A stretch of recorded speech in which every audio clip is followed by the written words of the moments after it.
Hello, everyone, and welcome to the Let's Process That podcast. I'm Emily Christopher. I'm Nick Honorkamp. And today we have a special guest, Stirling Gardner. And this is actually our first guest ever on our podcast. So we're very delighted to have Stirling with us. And I'm actually going to toss it to Nick. Nick is going to share how he and Stirling got connected. And then we're going to hear from Stirling about who he is, what he's into, and then why the heck we want to interview him, because he is a fascinating person. So Nick, tell us about you and Stirling. All right, so my first time I ever met Stirling, I was at Matt Tommey's conference in March of 2020. In fact, I think it was the week before everything shut down. It was like you're right. The last thing I went to. It was like the last thing. And so I went to the conference, and Stirling was one of the main speakers, and he was talking about Facebook and social marketing and all those kind of things. And I'm going to let him clean up all the things I'm saying wrong about digital marketing. And I was fascinated about some of the things he said. I took lots of notes. And then I had the privilege, Matt was attending our church at the time, and I had the privilege of doing a 30-minute talk on leadership to all the presenters at lunchtime, and Stirling was in the room. He and I don't even remember talking that day. I saw who he was, he saw who I was, and then 2020 hit. I think I commented on a couple of posts that he made on Facebook. There was so much divisive things going on in the world, so I posted a couple things. He responded to me enough that he knew me, I knew who he was, but we didn't have any relationship. Fast forward about 2 years, and people who watched us in episode 1 will remember me talking about the Spark group and about the small group I had on making change in your life, taking risk. And I said, you know what? I'm going to ask that Stirling Gardner guy to lunch, and I'm going to do anything he tells me to do. Now, that is one of the craziest things I've ever done. I would never let Stirling Gardner tell me to do whatever he told me to do. Never. At that time, I didn't know his wildness, and I trusted God, and I was just like, okay, God, I'm going to go have lunch with this guy. Stirling and I had lunch. 5 minutes in the conversation, he says, why are we here? And I was like, I don't want to tell you. Can we wait till the end of the brisket, and then I'll tell you why we're here? And in the meantime, he asked me a question. We talked for a little bit, and he says, you have to write a book on forgiveness. And that's where our relationship began. I explained to him why I was there, and I turned around and wrote a book for forgiveness. It'll be out the next week. So there we go. So I would introduce Stirling as Stirling Gardner is a digital marketer. He's spent a lot of time in LA on the scene, behind the scenes, doing the stuff, knowing the people. Moved away from LA, moved to Asheville, North Carolina.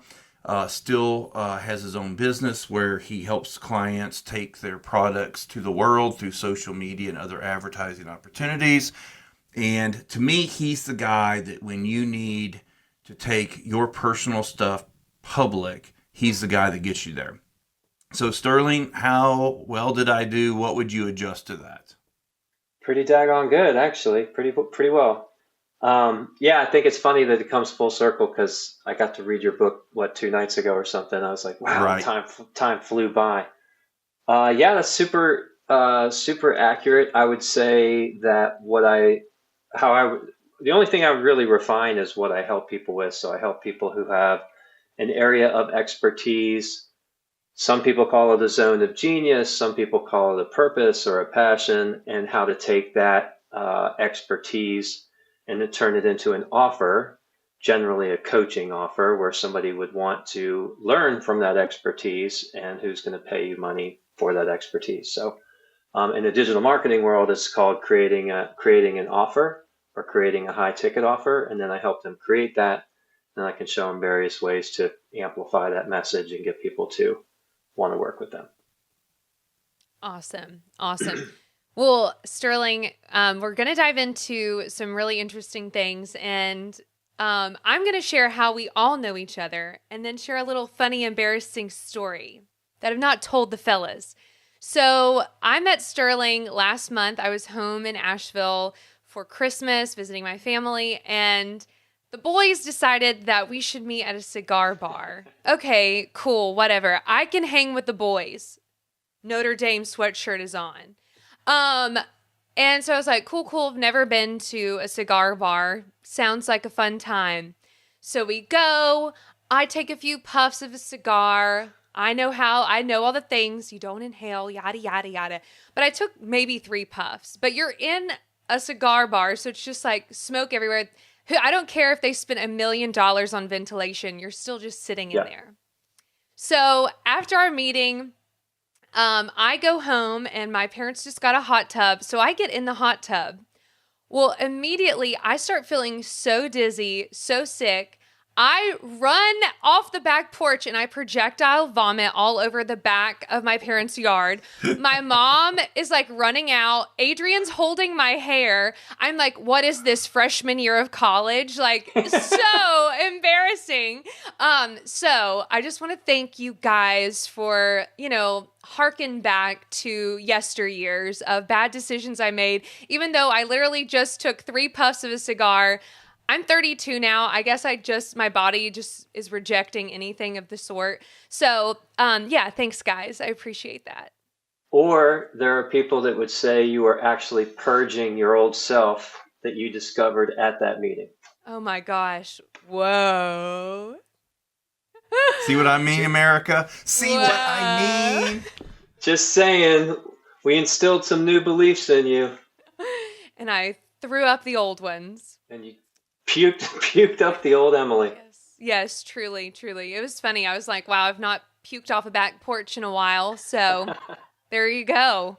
So you've just ruined any credibility I have with Sherry Christopher that I have some control over you. Oh, no, she knew that. No, as soon as I walked in the house, she was like, oh, God, take those clothes off. You smell awful. So don't worry. They went immediately into the washer. Oh, man. But yeah, so that's my first impressions with Stirling. But even more than that, we had a fabulous time talking and just really interesting where the conversation led and leads to. And I think that's kind of how the 3 of us are. We are intuitive people. And I think like you just kind of follow the rabbit down the trail every once in a while. Like, where's the gold? So I'm actually going to toss it back now that I've had my anecdote out there and let Nick kind of kick us off. And we don't know where this conversation's necessarily going to lead, but I think that's the fun part. So go. All right. So I want to make an observation about Stirling. Then I want to mention something personal and something professional, and we'll just see where everything goes. The thing about Stirling is he has an inability to meet with someone and remain neutral. If you start talking about ideas, situations, his mind starts working for you. It's like a super processor. It just starts working. He has an ability to listen, very, very distinctly to the words you're using and use them back to you while also processing what you're saying and have suggestions. So I'll just sit and talk to him for a minute and he'll say, what I heard you say was, dot, dot, dot, dot, dot. And what I would do is, dot, dot, dot. And it's a gift. It's a gift to be able to listen into other people's world and assimilate it and also process it with them and give them ideas and suggestions. So that's just one of his brilliances. He doesn't know how to just stay removed from the conversation. He just gets in there and wants to work on it and tweak some stuff. Now, the personal observation or personal question I have for him, and then I have a professional one. So Stirling, you meet me, I'm a conservative pastor, you're not, and I'll leave it there. And so, I say, gosh almighty, you're a sage on the side of my road. You're positioned by God. And when I listen to you, I hear the voice of God for my life.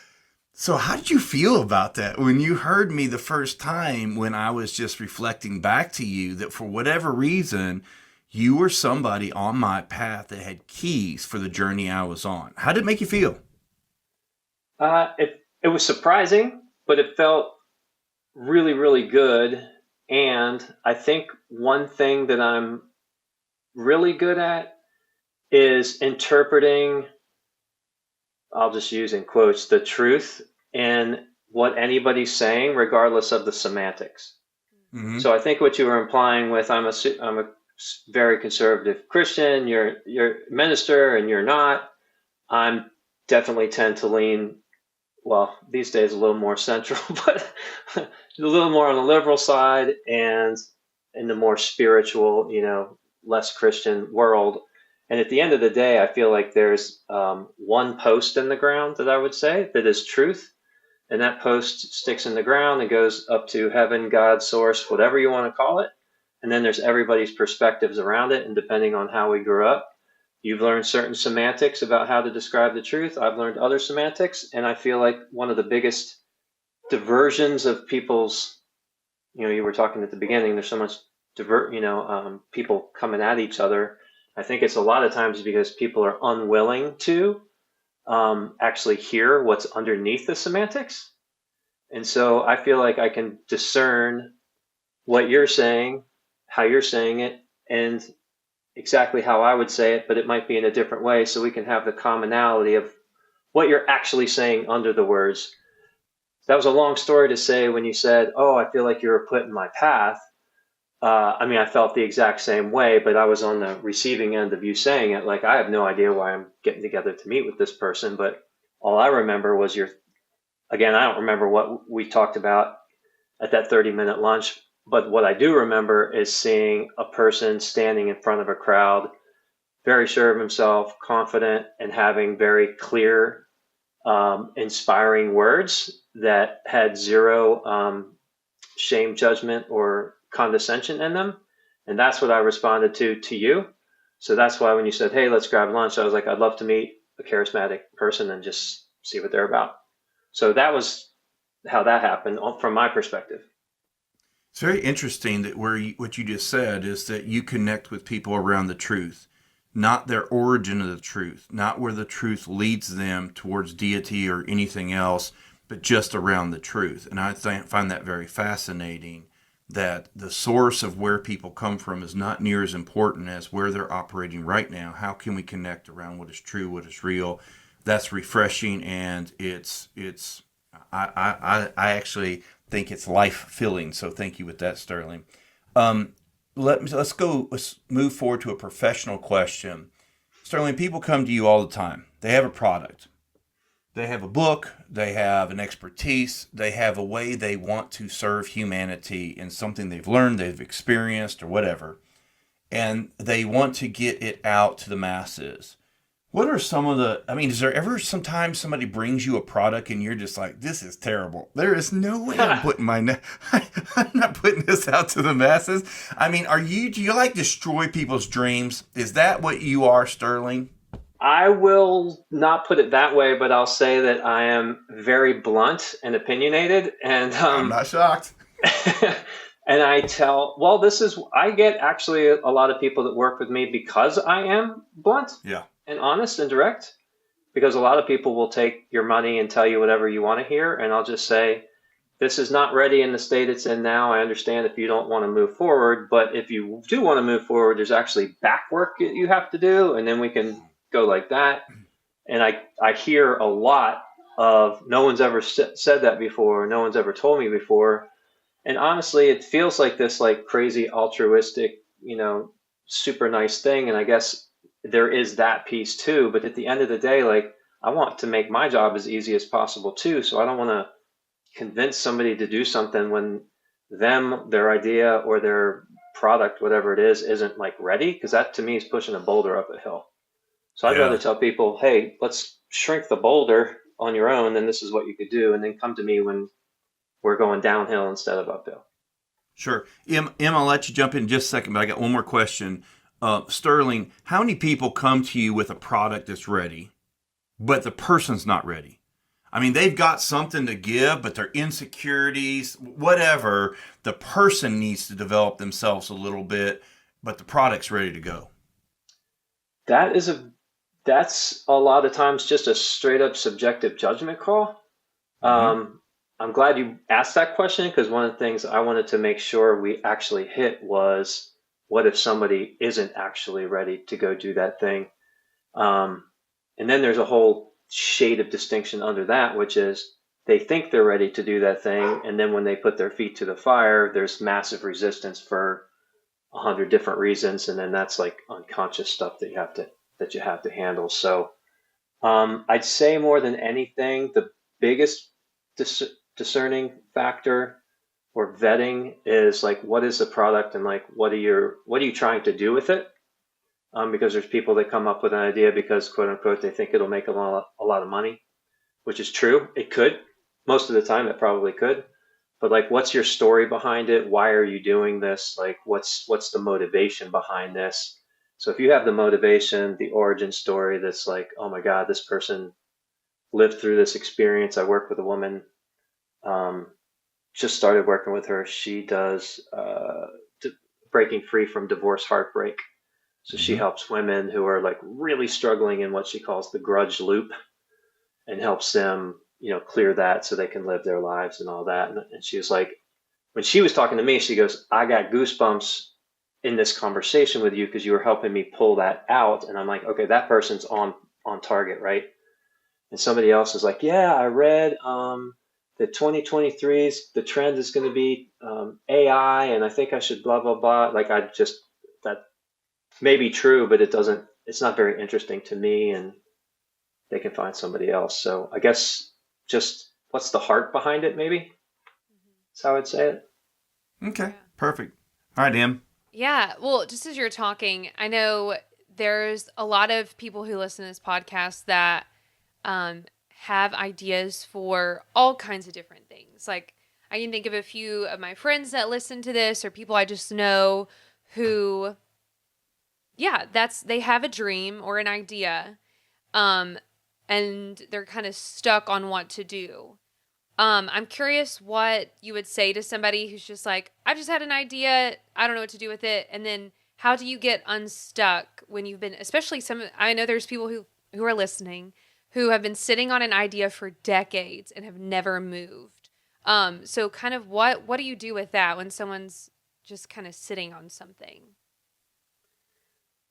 Well, I'm going to have to sort of articulate this as I think, because most of the time people would come to me, so I wouldn't know those people that are quote unquote stuck on the idea. Does that make sense? Yes. I mean, at the end of the day, I feel like the first thing that comes to mind, if somebody's stuck on an idea for too long, there's obviously some sort of fear there where they may or may not actually know what it is. So they could have the greatest idea in the world, but if they're not willing to take the next step, then it doesn't do the world or them any good, right?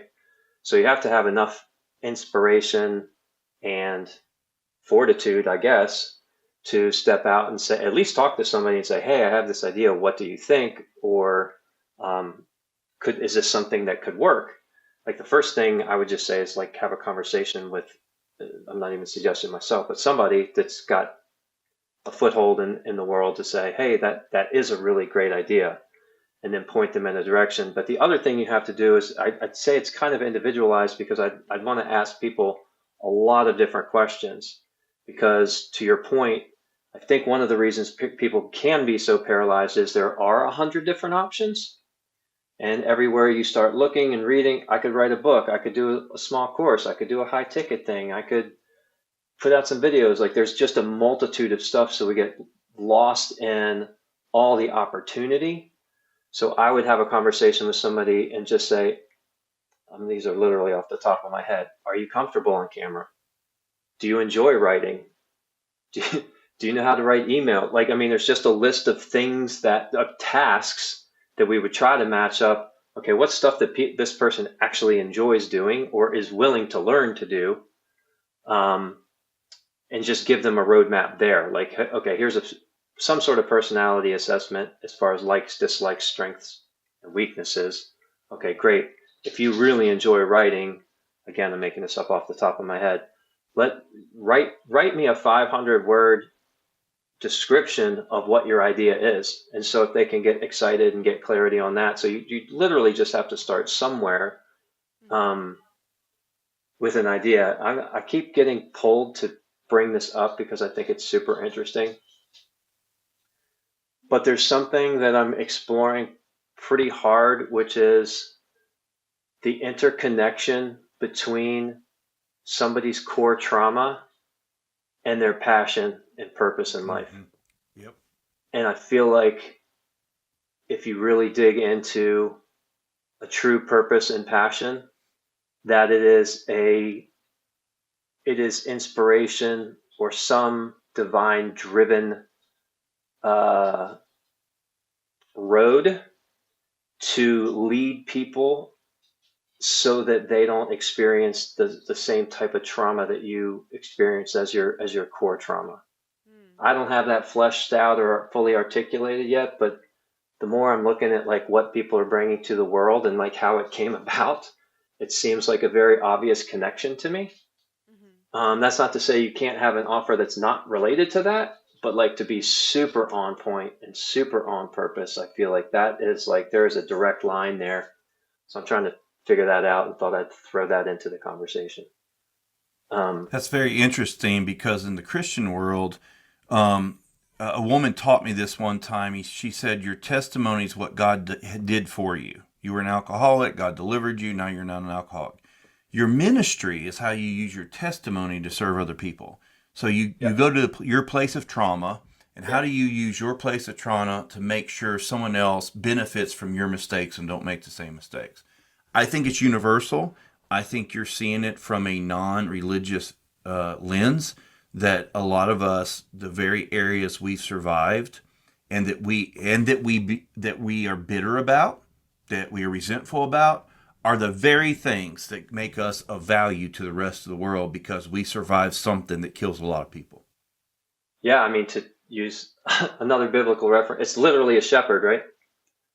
You're shepherding someone out of helping them. If they were stuck in a place that you were stuck in and you know how to get out of it, you are literally shepherding them along a path to not have so much suffering because you're ahead of that game. Mm-hmm. So, and Emily, you just interrupt me anytime you want, but I've got lots of stuff on Stirling. Stirling, you started an inner healing process recently. Different kinds of ministries, different kinds of healing operations, call it different things. And yours is specific to you. But do you think that that's one of the reasons you're drawn to this inner healing is because of the value of trauma? Well, like that idea that I just shared that we were just tossing around came out of all of this stuff. And I'm like, this is super interesting. I got into the trauma healing work specifically, well, for a bunch of reasons. One, I've had more than my fair share of it growing up and through adulthood. And so for me to finally get some relief out of lifelong stuff that's plagued me was a miracle as far as I'm concerned, a legitimate miracle. So I wanted to learn that to be able to share it with other people. At the same time I was learning that, I have these business and marketing programs that people pay me quite a bit of money to go through. And I just recognized that they're going through them and getting stuck in various places depending on what their history is. And so I wanted to have another tool so that if somebody was paying me a lot of money to get through this program, but they were getting stuck from some fear or trauma or uncomfortable feeling, I could help them get over that so they could actually get the results on the business side that they came to get. And I found myself, now we're talking like the movie Inception, right? And I found myself as I was putting together my own programs, going through somebody else that I was butting up against my own stuff. And I'm like, God, you couldn't script this any better because it's the perfect story. So I was able to get over my stuff to get my program put out into the world. And then when I put it out into the world, I realized other people were going through what I went through. So, hey, what if we could marry these two things, the trauma with the business? Wouldn't that be cool? So that's what I'm doing now. Because, sorry, and there's an important point here. Whether it's just you have an idea that you're unwilling yet to talk about, let alone bring to market, you will be, people say, whoever they say, right? If you really want to hold a mirror up to all your issues, get into a romantic relationship. That's what they say. I'm telling you that business intensifies that times about 10. If you really want to hold a mirror up to your issues, try running your own business. Because now relationship stuff, yes, for sure, is super important, obviously. But I feel like that's like, for lack of a better word, let's call them like core parental wounds, core relationship wounds that we're trying to heal through a relationship. You get into running a business on your own, you're talking about core survival wounds because your business sinks or swims based on your success. So you're getting real deep real fast when stuff doesn't work out. So then you're faced with, wow. And I got to a point where I was having so many temper tantrums, full scale meltdowns. I remember staring out, putting together one of my programs, staring out the window of my bedroom, and it was a come to Jesus moment. It was like, you're either doing this or you're not. And I literally said out loud to myself, I was like, this has nothing to do with your program anymore. This is a personal development moment, and you're going to walk step by step through this, no matter what. Because if you don't, you'll be mad at you won't be mad that the program didn't come to fruition. You'll be really, really regretful about your own decision not to do it. And that was literally, that sentence was the only thing that got me to finish this thing. And I was like, whoa, that was intense. That was intense. Mm.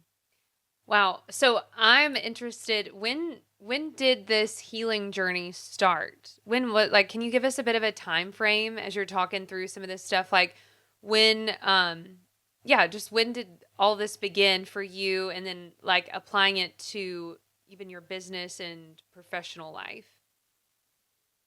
Well, I think I'm just speaking for myself that you don't really know fully how dysfunctional slash traumatic or whatever that your environment was until you have adult context, because people are running around like fools in high school and even college. And I knew, like, I would tell some stories and people would go, that doesn't happen to everybody. I'm like, oh, well, that's interesting. Okay. And then I was in Hollywood and I was a writer for a long time, and I wrote personal stories and comedy and all this. And so comedy was my front, right?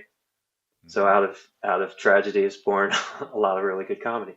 And even then I would write it. And I knew at that point, I knew the stories were really out there, but I was like, a really good life coach would say, well, what do you get out of that?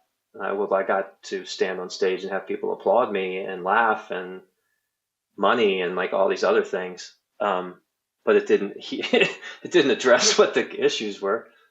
And then honestly, I was just more and more, anxiety was through the roof, 24/7, and depression and crazy unexplained quote unquote outbursts where I'm just like, I just flew into some weird place. I don't even know what triggered that. And it wasn't until I literally left LA. I knew I was a wreck. I knew there was a lot of issues, but I thought I had chronic fatigue. I found the best chronic fatigue guy in the world. Supposedly he was in Hawaii. He sent me there was a 20-page intake. They wanted to ask all these questions so they could hopefully get to the root of it. I just remember filling that thing out. I was in Asheville for less than a month, and we got on the phone with him, and the first sentence out of his mouth was, has anybody ever told you you've experienced more trauma than the average person? And I was like, how did he know this from a 20? It was mostly a physical questionnaire. I'm sure some his family historical stuff too. And I was like, that was literally trauma. That was literally the first time I associated trauma with anything that I'd been through, because to me it was war veterans, tsunami victims, sexual assault victims, not stuff that I'd gone through. And I'll be, I'm also a straight white male. Like, why should I have any problems? Like, I have it the best, arguably the best in the world. So like, my problems are a pittance compared to everyone else on the planet. So I didn't have the ability to have context around that. And then I literally started looking up trauma, what it meant, trauma healing. And then I've done a series of different trauma healing things that have had, various improvements from. And then this last thing that I was describing that I'm getting trained in it because to me it was it was the gentlest, and as gentle as it was equally powerful. Yeah. So you don't have to relive anything or retell stories or go back any of that. It just completely neutralizes all the negative emotions that you have around the memory. So it's been life changing. I don't even know if I answered your question. Yeah. Well, and I'm curious, when you say life changing, what does that look like in your relationships and even into your day-to-day stuff for you? Instead of unbending, unending, inability to sleep, anxiety through the roof, where I would wake up with literally my limbs trembling because my central nervous system was so shot, and me thinking in LA it was an earthquake every morning because I'd wake up from the trembling, and it would take me realistically 5 seconds to go, oh, nothing's moving but me. To go from that to sleeping with no anti-anxiety medication, trembling being completely gone, sleeping an entire night, and waking up with what I call a quiet sense of internal optimism, so that regardless of what circumstances might throw at me, and you guys know we shared on this when we met in person, like I had a pretty significant thing smack me in the face about a month ago. Sucks, and didn't send me spiraling. It is what it is. Got to deal with it. What's next? So I guess what it created was resilience and fortitude that's genuine and not some weird bravado like I'm going to take on the world thing. It's just like, this is just what has to happen next. Quiet optimism is the thing I try to, it just removes the, I'll give you a super dumbed down one thing, how I describe it first to people. Any time in your entire life when you perceive some sense, where you perceive there to be danger, regardless of whether there's danger or not, when you perceive there to be danger around an event, there's literally what they call a quote unquote part of you that splits off, and its only job from that day forward till the day that you die is to protect you from anything that you perceive to be similar for the rest of your life. Remember, I said there might not even be danger associated with it. This happens millions and millions of times. So we have millions of parts of us, quote unquote parts, whose job is to be our safety mechanism and our protector. But they don't understand that there's certain situations they think they're protecting us when there's nothing to be protected for. So it's actually when you say, if you say something like, I have mixed feelings about that, or you literally say, part of me wants that, part of me scared, part of me this, part of me that. This whole process takes all those fear parts, those protector, those safety controller parts, and realigns them with what you're actually trying to get. So you're subtly and quietly, each time you do this process, eliminating all of those parts that were that splintered off in a genuine attempt to keep you safe. Wow. And protect you. I believe that's real. I have a coworker that recently posted online, so it's not private, that she said my anxiety is through the roof, and I had to write a letter to my inner self saying, I know you're just trying to keep me safe, but you're overstimulated right now. You've been heard. I promise you I'm taking what you're saying seriously, and it's okay. You can calm down now. And I thought that was pretty healthy for her to recognize that her anxiety was real. It was serving a purpose. It was trying to protect her, but it was just overstimulated. And I guess that's a good first step, is awareness and maybe journaling and writing a letter to yourself. I love that there's an end game where you can actually consolidate that back together and be holistically healthy. I picked the image that comes to mind when I describe this is when you see like a movie, if you were shooting like a field of wheat and the wind's blowing and the wheat's just going everywhere all the time, and it's a gorgeous picture. But I look at this process as, by the end of it, that scene where all the wheat's just gently blowing in one clear, specific direction that you want the wheat to blow in. Mm-hmm. That's how I visualize that. Interesting. Well, you work with a lot of brilliant people, have brilliant ideas, products that need to go to the world. Would you surmise, would you guess that each one of us has a dark side? Each one of us has an unhealthy or broken side that's also part of the package? I mean, broken is such a subjective, I think everybody for sure has experienced whatever they perceive to be as their quote unquote worst thing that's ever happened to them, like whatever their perception of that core trauma is, for sure. And that's not to say that we all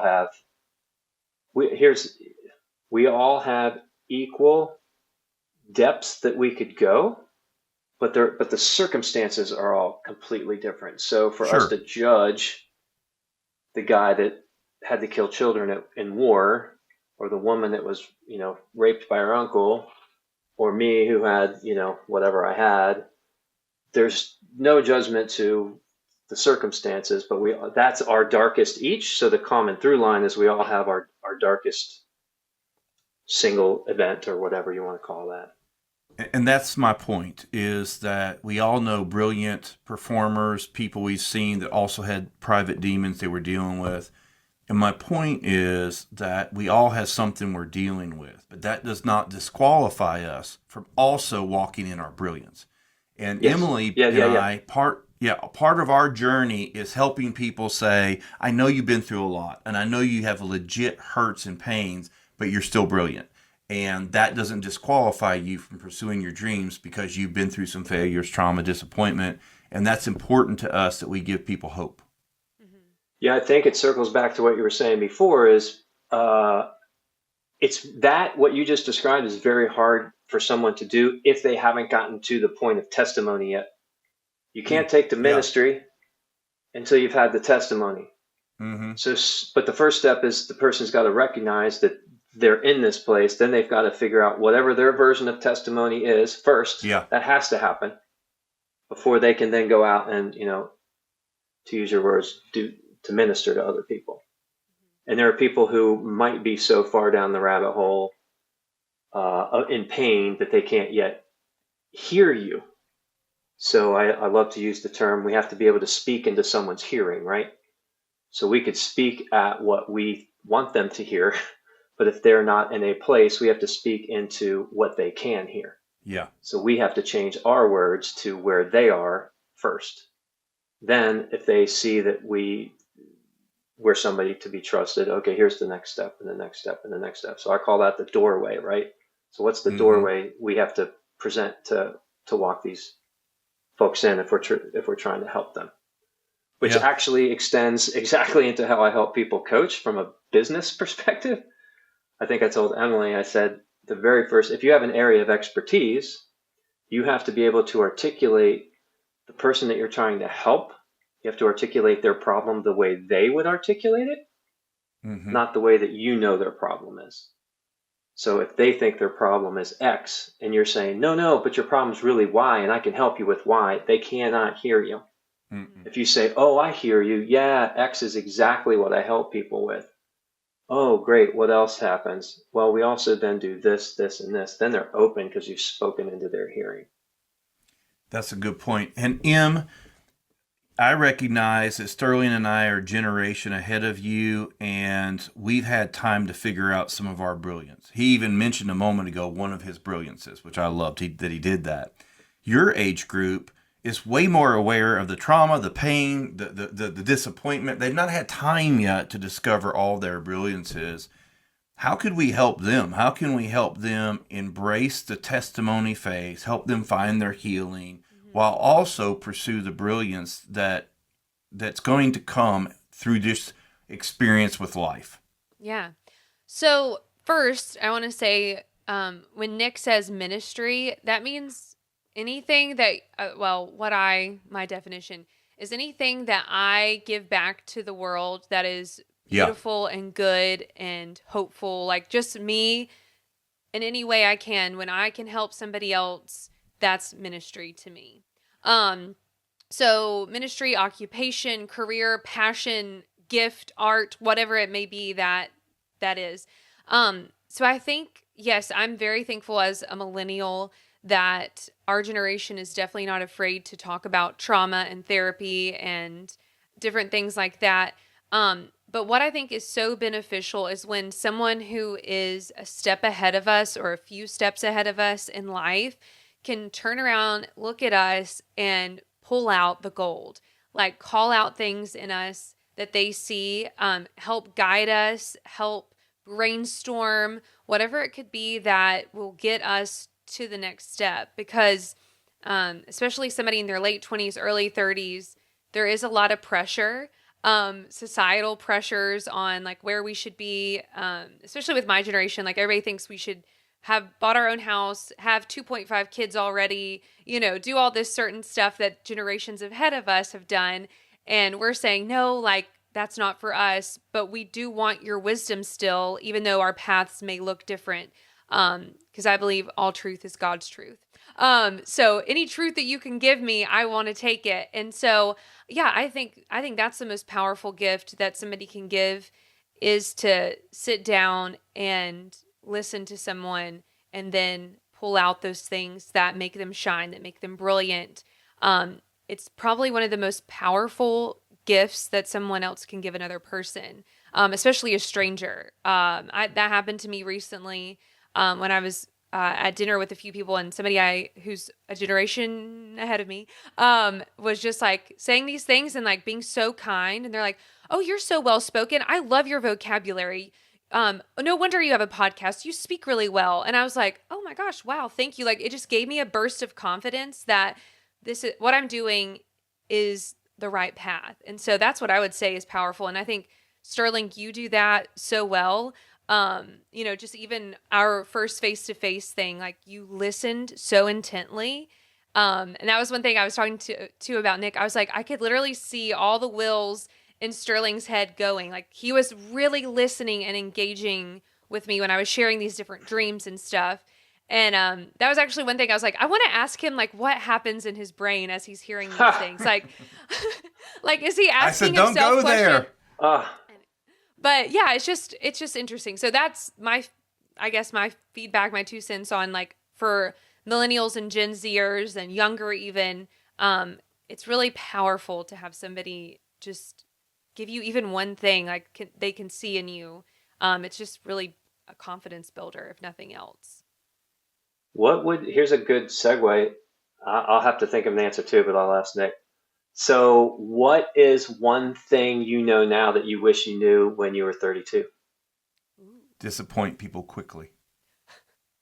Whoa, dive into that. If I could change anything, it would be disappoint people quickly and be you. And unfortunately, when you're trying to please people, you can't be yourself. You have to be what they need you to be to them. And I spent my life, particularly in the worst profession, to struggle with those things. It's the ministry, because people need so much. And I love being a pastor, and I believe it's important, and I'm honored that I had a chance to do it. But if you're a people pleaser, or if you are finding your value in what you can be to everybody else, but you've never discovered your own unique brilliance, it's the last place you really need to be. And so I have a belief that God knew what he was doing. He put me in there. I got some good things done. But now in this season, who am I divorced from everybody else and everybody else's needs and all those kind of things? So if I could go back and say anything, I would say to people, you are a unique reflection of God. You are beautiful. You are brilliant. And there's something in you that is gold. Go find that. That's probably what I would want to say. That's so good. That's awesome. What about you? I was just trying to think. I'm going specifically back to 32 and I wish that I didn't take every moment of every day so seriously. Yeah. Like it was just like everything in my head was built up to be epic. I have to do this extremely well. Yeah. I have to do that extremely well. I have to do everything felt so heavy and intense all the time. My relationships, my career, everything I was fighting for was like life or death. And that's not to say that I didn't have good times. I had some very good times, but you really don't have a lot of context for how long life actually is. And we think we have to have everything immediately. And it's incredibly frustrating to think I'm not who I thought I was going to be when I was in my 20s. At 32, I thought I was going to be this famous, this, that, and the other thing. And it was like crippling to me when exactly what I dreamt as a kid hadn't happened at 30. Like it's a preposterous thing in hindsight. But at the time it was just, and then the shame and the beating myself up but pretending I'm not beating myself up and pretending I'm still optimistic. Like it's just this so much war and battles going on in the head of where you think you should be. Mm-hmm. That's what I would say to myself. But it's an interesting, different answer that I might give to other people, which is, and I think some of it piggybacks on what Nick was saying, is you may not have figured out your unique zone of genius or whatever you want to call it yet. But I would say that it sounds so cliche, but it's one step beyond being yourself. It's being yourself and not doing your best, because it's not totally possible, I don't think, to not listen to what other people think about you and your decisions. Like you have to be yourself and try not to judge yourself based on, if you have an intuitive inner knowing that you are, I'm just making this up, Emily, because of your age, and because I thought this too. I don't want to have kids. And there's people now that like you just haven't gotten there yet, or something like that, right? That's okay. That it's okay to be whoever you are, whatever decisions that you want to make, and just own them. And it'll be hard because 99% of people will be trying to tell you to follow the crowd or do whatever it is. So like living in your, man, I hate this word too. I really don't like living my personal truth, because I think that I'm going to go on a tangent here for those that are listening. Remember how at the beginning we talked about planting the flag and what's truth? Then there's a million perspectives around that pole in the ground that are perspectives on the truth. When people put the word my in front of it, it's no longer the truth. It's their perception of the truth. And people get really arrogant about my truth and speaking my truth, and you can't argue with my truth. Well, somebody's standing 1 inch difference from you. At the moment that thing happened, that truth thing has a completely different their truth. So stop saying my truth, because it digs your heels further into the sand without your ability to see what actually happened. That's good. There it is. There it is. There it is. My truth is a fallacy. Yeah. Yeah. I My feel perspective on the truth is real. Yes. That's good. My perspective on the truth is real. That's good. I can't believe we're already 45 minutes into this, and I feel like we're just getting revved up. But I really, really appreciate the conversation, Stirling. You are a brilliant man, and it's been an honor for just these few minutes that we've been able to talk. And I know, even just walking away from the couple of conversations literally that we've had, you really do have such a gift, and we appreciate your time, and your energy and just everything, that you've shared here today. So thank you, thank you, thank you. I'm super appreciative to meet both of you and now be friends. And this was a lot of fun. Can I circle back? I think I can bookend this whole thing. Sure. At the very beginning, you were talking about, Nick was saying, I think I couldn't wait 5 minutes or something to like, why are we really here, to get to the guts of the conversation. And then you were saying that, oh, he has this gift where he can just, I wish I could remember how you put it, but like, I basically don't do small talk. And so, because I'm not good at it, I don't like it. And I also don't think it brings connection. So if anybody's listening is going to listen to somebody older than them, I think one of the greatest things you can do is to not small talk and just ask the real questions, because that's what really bonds us. And that's what can connect you to a stranger in less than 60 seconds. If both people are willing to actually have a connection beyond how's the weather, how are you doing, how are your kids and all that stuff. Like, I just encourage people to like get to the heart of the matter as soon as possible, because that's what it was. Emily, at the top, you was like, we don't know where that rabbit hole is going to go, because when you start talking the truth, it's going to go wherever it needs to go. Yes. Yes. That's so good. So good. Sterling, where can people follow you, connect to you? Go ahead and give us just, the rundown on where we can connect with you more on the interwebs. On the interwebs, probably the best place is Facebook, and you can literally just friend me or follow me or whatever. My name's spelled a little funky. It's StirlingGardner, or you can go to Emily or Nick's friends and find me, Stirling Gardner. Feel free to friend me. We will also link that down below in the copy, so people can do that. And is there anywhere else, or do you prefer Facebook? There's plenty of other places, but that's where I'm the most active and speak my mind, as Nick will tell you. There you go. Awesome. Thank you guys so much for tuning in. We appreciate you, and we look forward to more conversation. We would love to hear below anything that you've got, any feedback, any more questions even about this podcast, because of course there will be more. And if we have a lot more questions for Sterling, we'll have him back on. So please go ahead and drop those in any comment section or send them to our email, let's process that podcast at gmail.com, or on our Facebook, Instagram. All of that is linked below. Again, I want to thank our producer, Adrian Wos, our amazing music that you are hearing right now by Caleb Honerkamp, and all of our photography that is done by Allison, also known as Before the Foundations Photography. We hope you guys have a wonderful day, and we will see you next time. Bye-bye.